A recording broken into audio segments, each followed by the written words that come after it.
The Big Issue. Breaking down the issues that matter.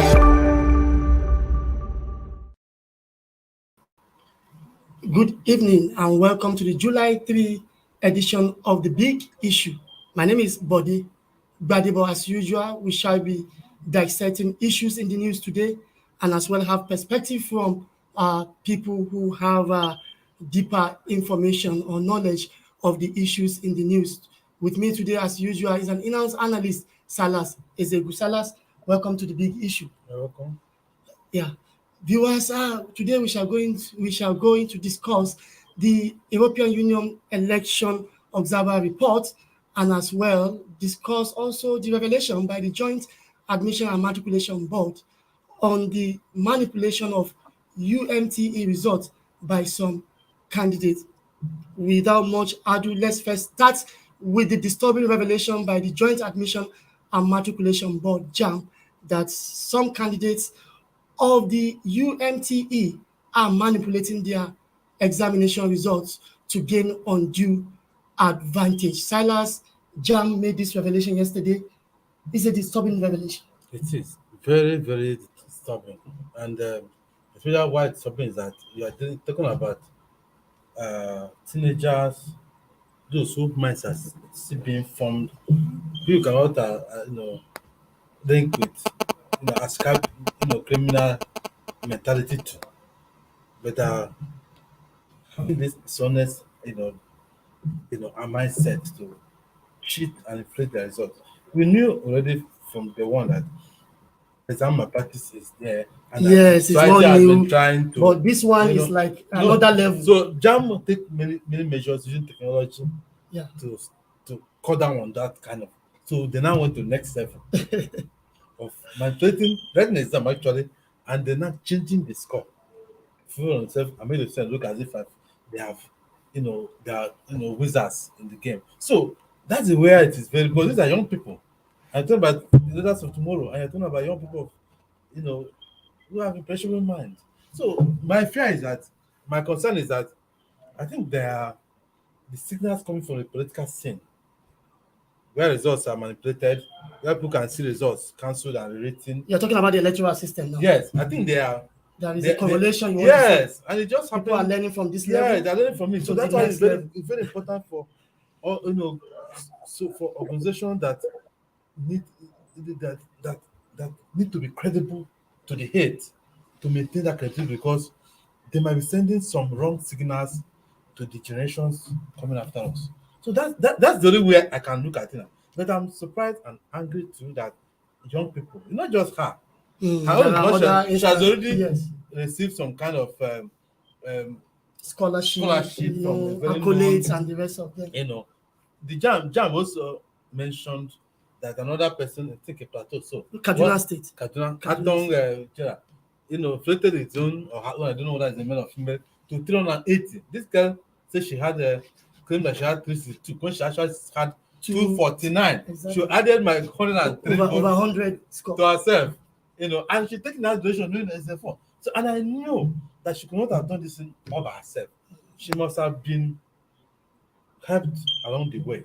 JAM said some people have developed a software to manipulate this kind of thing. Since after the revelation by JAM yesterday, there have been outrage on the social media. I don't know if you have been following. And also people are saying JAM also as an institution has a lot of questions to answer. Silas, do you believe that JAM too has a question to answer in this matter? Yeah, I think that when that girl's score came to public notice, so that JAM should have moved quickly to check their record and debunk her claim immediately.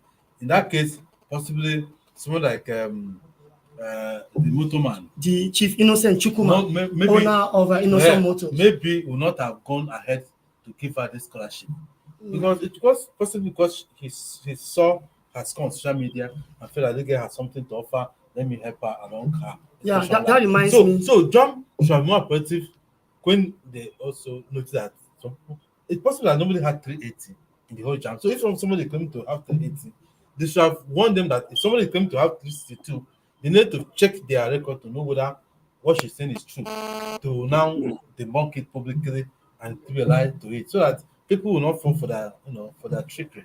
Yeah, that reminds me, the man, Chief Innocent Chukuma, businessman and automaker, Yes. actually spoke with our sister publication yesterday, the leadership newspaper, and expressed disappointment. In fact, he said he will conduct his own investigation to actually get to the root of this matter. But to help us also answer some questions begging for answer is the spokesperson of the Joint Admission and Matriculation Board, Dr. Fabian Benjamin, who joins us live now from a remote location in Abuja. Good morning, Dr. Fabian. Thank you for joining us this evening. Good evening. Thank you so much. It's a pleasure that you're joining us. Yes, Dr. Fabian, let me start with this question. Yes, Nigerians are applauding JAM for coming out to actually put an end to what will have become a colossal or a monumental fraud in the national educational system. But then there are questions also for your institution that will actually do this, Dr. Fabian.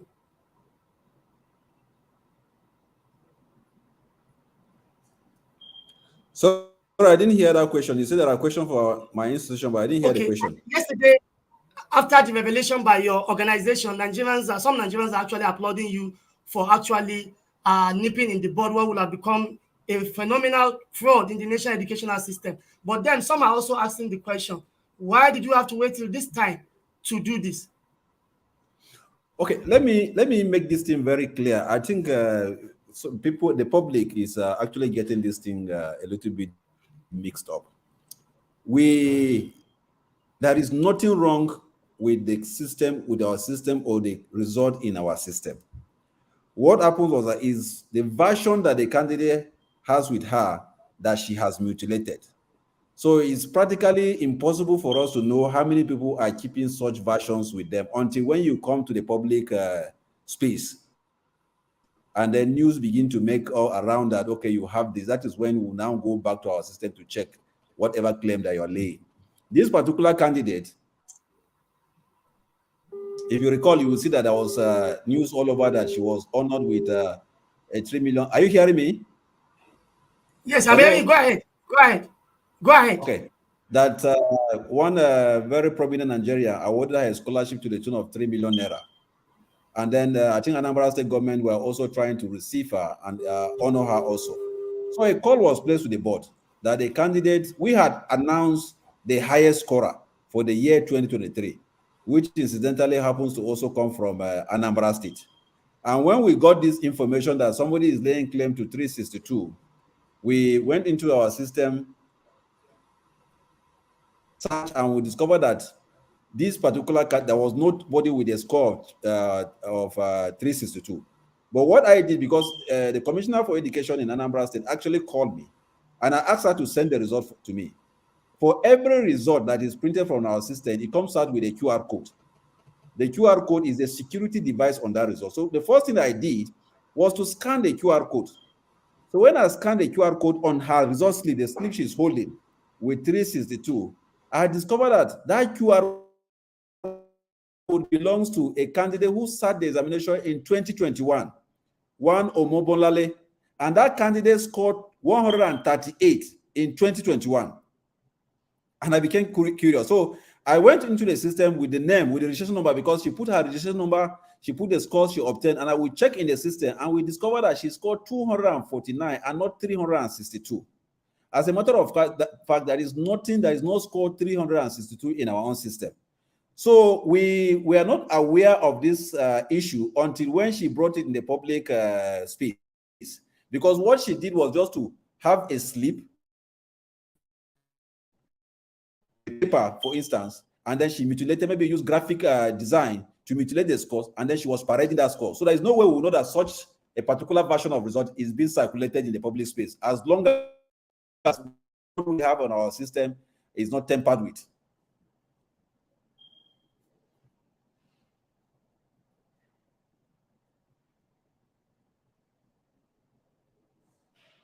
Hello, are you with me, sir? Yes, I can hear you now. I was not hearing you earlier. Yes, I can hear you now. So I still want to put back the same question to you in a different format. Now I want to ask you, in JAM, do you have people who take care of your social media handles, Dr. Fabian? Yes, we do. We Good. do. If there are people who take care of JAM's social media handles, I want to believe they ought to have seen this girl being celebrated and awarded scholarship by the Innocent Motors founder, Chief Innocent Chukuma. And at that point, you can actually find out what actually, do you have any Well, score like that or not? well, you see a lot of people who come out with certain claims. And as a matter of fact, honestly, if you begin to run after each claim that this person say he has this, he has that, you will not do your primary responsibility. You will just be running after so many people. I told you, if you look at my release, you would have seen the issue that came up in Kaduna State, where a particular candidate claimed that he scored 380, only for us to discover that that candidate never even registered for the examination, not talk of sitting the examination. So there are so many people claiming whatever they want to claim out there. But this one became very important because we saw that she had a registration number, she has scores, she had a slip that she was parading. For somebody to just come out and say, I scored 300, I scored 400, well, that is your own thing. But by the time you begin to show a particular slip, carrying our logo and everything, it is at that point that will now become very, what is happening? But yes, we heard that somebody was claiming this and that, but we didn't see that particular result. And if we had moved that time without seeing that result, there is no way we would have actually gotten the kind of information that we have now. So even when we have some access to some of this information on social media, as you rightly say, we don't rush to the media to say this is what is there. We also do our investigation to find out how this thing happened. Because just as you rightly say in your opening statement, this girl is not alone in this particular act.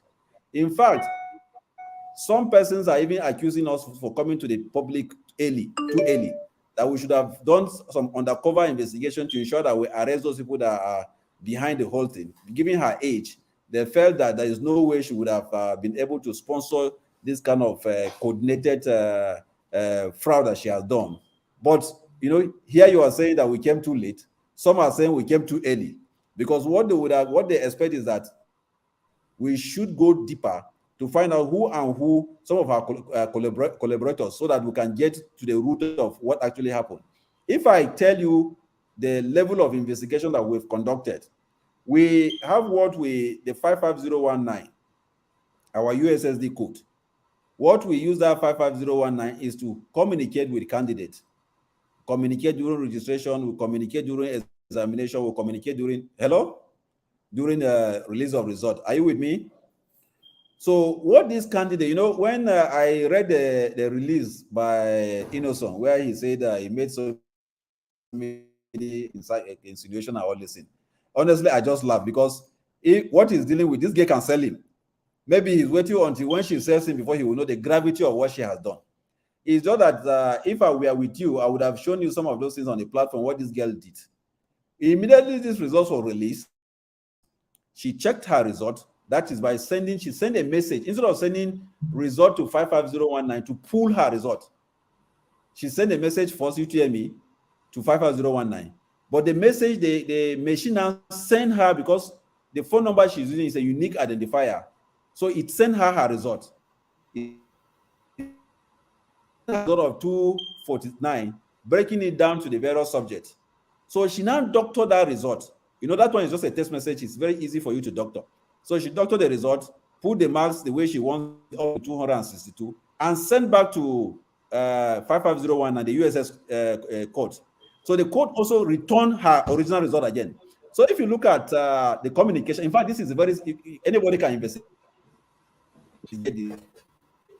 All you need to do is just to pick her phone number. I think she used an Airtel. Go to Airtel and then ask Airtel to give you the communication between this number and the USSD code, and they will give you, and you will see it. What I'm trying to say is that at each point she was sending requests to 5501, it kept returning her result of 249. I think almost like 4 times. She will send it back, it will return her original result. She will send it, it will return her original result.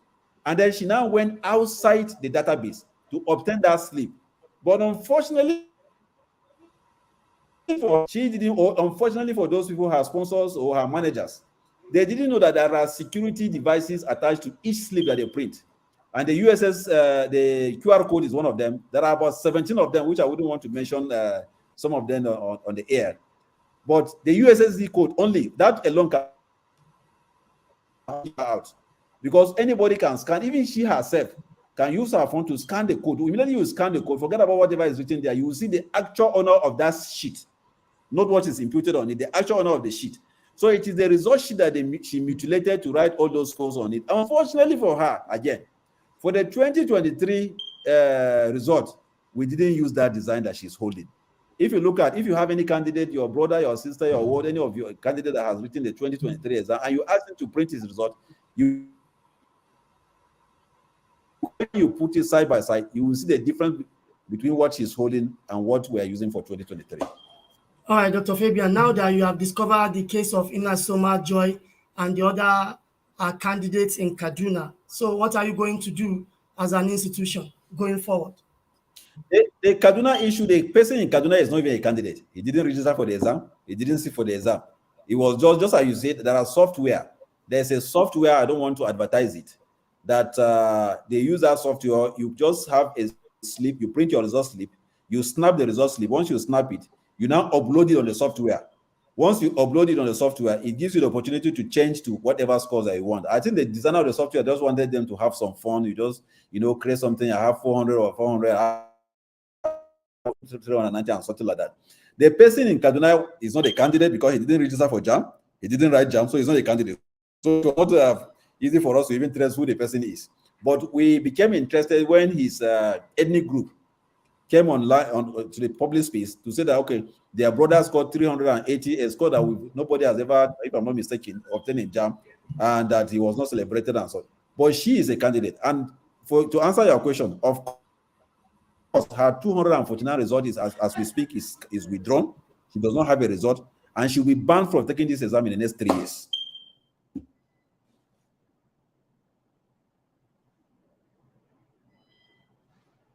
Experience similar type of manipulation, because I know before now Nigerians are used to exam practices like impersonation and the rest. Now, have you experienced this particular format before?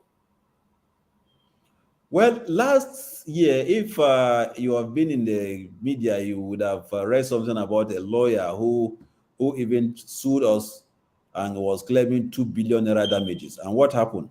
A candidate came up and alleged that he wrote JAM, and the way he checked his result, he got them, I think he was claiming around 280 something or thereabout. Right. Okay, 310, yes. He wrote JAM. When he checked his result, he got 310. And then when he went to print the result, he saw 250 or thereabout. And the man went to court, sued us, came to JAM with all those things. So we invited him to the board. We said, come, so that together we can investigate this thing. Very prominent lawyer, I think, in Enugu State, in some part of the Eastern country nation. And he came around and we began the investigation. The man was became very firebrand lawyer, that kind of a thing and stuff like that. And what we have done using technology is that the unique identifier, the phone number, it will show you all the communication we've had with the candidate. You can also cross-check with the telco. We will show you our dashboard. If you're not satisfied, we can write to the telco that they should avail you all this data and all this information for you to check. Or you can even go on your own through freedom of information and whatever for you to check. And that candidate was even smarter than this particular candidate, because what he did was to save his sister's number. And then instead of putting her name, he put the name as 55019. So by the time he doctored his result, he will use his sister's number to send it to himself. So by the time the result land on his phone, you will see the 550. So you will now believe that this thing must have come from 55019. So at the point we were also wondering what could have happened. And then all of a sudden, where he gave himself out was that on the number he saved as 5501, now when we check his phone, we now saw a picture there. Of course, if we are sending something to you, that number is not supposed to have a picture. So we discovered that he just saved that number there. But when we checked our communication with him on the telco, the number, we discovered that he checked his results 16 times. And all the 16 times, he was giving his actual result of 253 or thereabout. I don't have the actual number now. And the lawyer was embarrassed. He was totally embarrassed. He had to apologize to they withdraw the case. So we've had situations like this where candidate will go. In fact, there was a professor also who insisted that his son must read medicine. And when the boy could not score what would give him medicine, He went and his friend advised him, he mutilated the score and sent the slip to his father.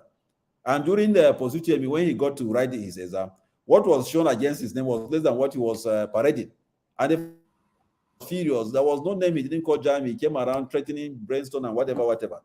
And in the course of his investigation, the boy had to confess that it was the pressure from the father. He wanted him to read medicine, and what he got, he knew that he was going to possibly. He had written down twice, and the father will not let him go to read what he wants to read, and it must be medicine. So when he couldn't get up to what would give him medicine, his one of his friends advised him to do that and all this, not knowing that whatever you change out there on the sleeve, the database will still carry your actual results. So we've seen situations like that here and there and stuff like that. But you see, I keep telling people that, look, and not temper with our results. It is practically impossible. And somebody said, even the American system, people can hack it and all this thing. You can only hack a system that is on the cloud. You have a laptop there in your studio. This thing you're holding, if it is not attached to internet, there is no way anybody can get access to it. We conduct our examination. After we finish the examination, the scripts are marked. The database where these results are kept is off the cloud. It is not connected to any internet. It is there. We only take a component of this result, we put it on the cloud for candidate to check, to assess it, to see their performance. And once we want to send to school, what we are sending to the school is what is in our system that is not in the cloud that we will take from there again and send to individual institution. So there's no way you can have access to it. So when people begin to parade this one, somebody say that he has experience, that a candidate came, he said he scored this, later he sold it. I say, fine, please bring such experience. And I want to assure you, and I'm saying it here on air, if you have any candidate who claims that he had checked his result and he had something higher than what he saw later, bring the candidate. And if you're able to prove, if you cannot prove otherwise, on behalf of the board, we are going to give you 1 million naira to cover your cost of coming and everything.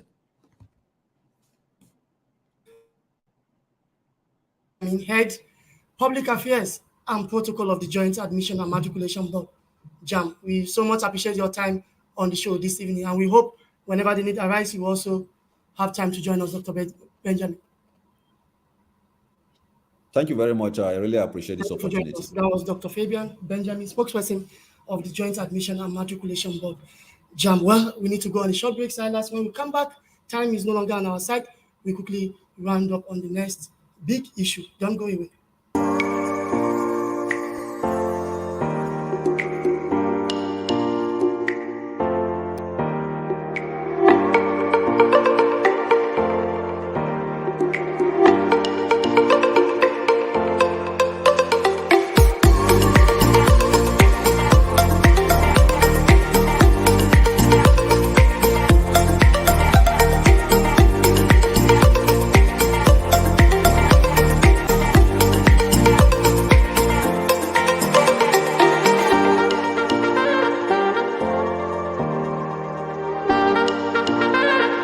For sponsorship and advert placements, please contact 080-3688-6158. Last Word Leadership Podcast Studio.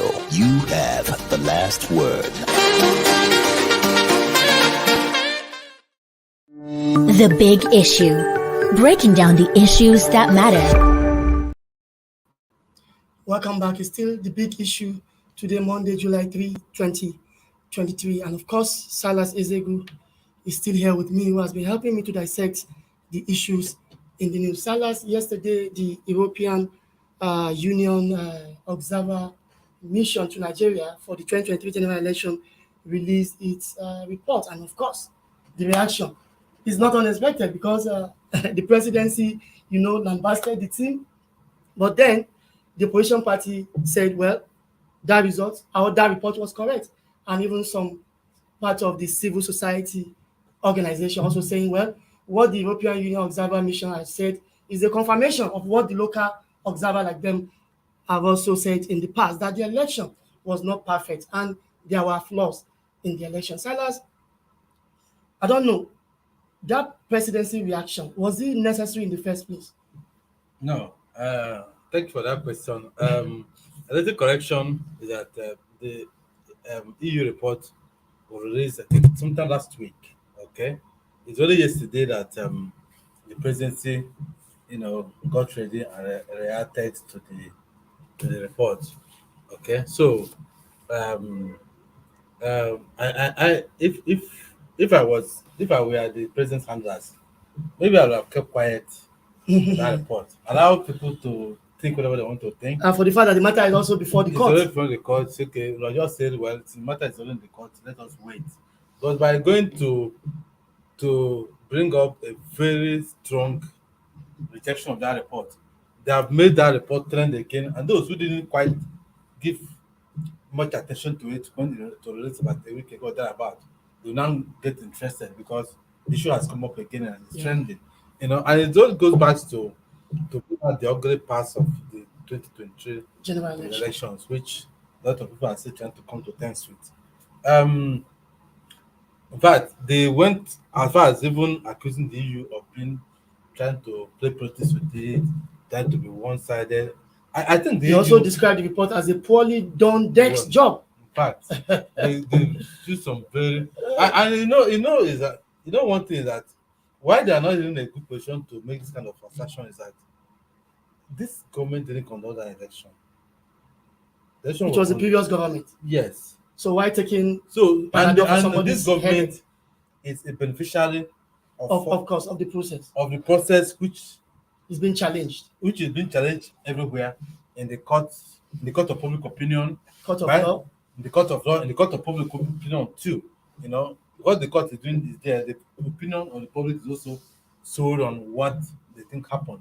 So and then what the state will say here is important. If and it takes us back to Judge Yarada's time. God bless his soul. The election I brought him was almost the worst that Nigeria has had. And he had the courage to say it. And then with all the thing happened, being from the ruling party, the first thing he said was that I know the election brought me here was fought with some problems. We are going to initiate reforms to make sure it doesn't happen again. And he started it, and his deputy, when he died, Jonathan followed it through. And because of the transparency of the process, the integrity of the process, that's why Jonathan was able to lose the election as the first Nigerian, and almost in Africa, for a sitting president to lose, incumbent to lose an election. So that process was because that man accepted the truth. So if the ruling party, the special super denies the report in its entirety in this way, they didn't even try to say that there are some things in that report that makes sense. You can pick from that. I didn't say that part. It's just because he said that because he's talking about the outcome, the process lead to the outcome is not clear to arrive at the outcome. And the outcome is the presidential election. Because in this election that happened, the pressure was on the presidential election. Those who are not interested in the presidential election, not interested in the senatorial election. And a lot of things actually happened at those levels. That's what happened there. But that presidential election that everybody's eyes, that was the point everybody was looking at. So when the issue of glitches happened and the results started coming in and some mutated results, a lot of people were like, what is this? So I think that what they should have done is to say, well, they were not the one that conducted the election. And INEC had given a vigorous defense of itself when the election was, this report came out last week, which it was sufficed because INEC was the election management body, and it was INEC's work that was being criticized, not this government's work. So that rebuttal given by INEC was enough.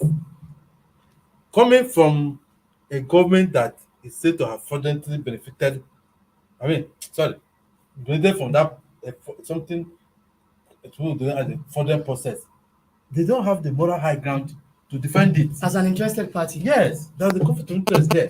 So they should just have kept quiet allowed INEC, to defend, which they have done very, very well.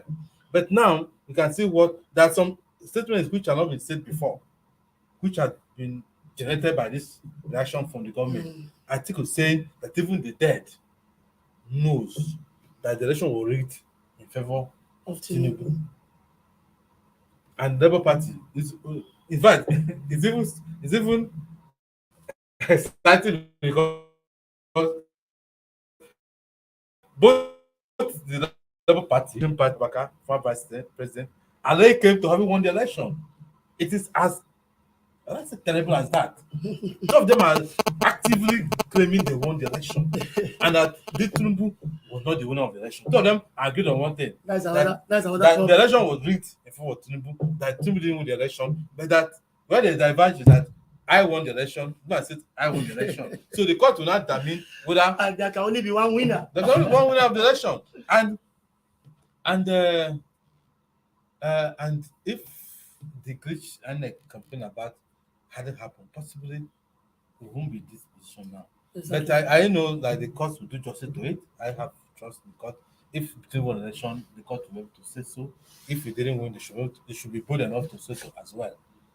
And a lot of people are trusting the courts to do the right thing. Yes, to look at the evidence that before them and come to a conclusion so that Nigeria can move ahead. But what you cannot take away from an observer is that it's an opinion. The EU gave an opinion of what it saw, accusing it of taking. So then you invited them to come. invited them, monitor the so election. you trust the integrity of holding an opinion. Local observers in Nigeria, other international observers, are just giving a report that is not too dissimilar to this. Yeah, they corroborated. The Yaga is also very, very, very credible, and the CISLAC, they all come out with that there's some in selection. I need to. So I think EU gave 6 areas to improve the elections. And that's what I expect. Those takeaways should be the concern. Okay. What fine. do we get? What do we have gain? some flaws. How do you plug those flaws? If there are some people who are committing offense, how do we make them account for the offense if they committed it willfully or otherwise? Then those 6 recommendations, they need to look at them, including the appointing capacity, who's appointed, who appoints who, the place of the media, access, the place of women, discrimination against women, the politics. That's 6 of them like that are important. So those areas are things that if the system can look at it and pick them up. Exactly. And allow the cost to finish instead of throwing away the baby with the bathwater and accusing and insults. Very, very unnecessary. It's not unnecessary. All right, many thanks to you, Silas Ezegu, for joining me today. That was about the size of the show today. Join us tomorrow for another edition of The Big Issue. My name remains Body Gbadebo. Bye for now. Thank you for watching. For sponsorship and advert placements, please contact 080-3688-6158. Last Word Leadership Podcast Studio. You have the last word.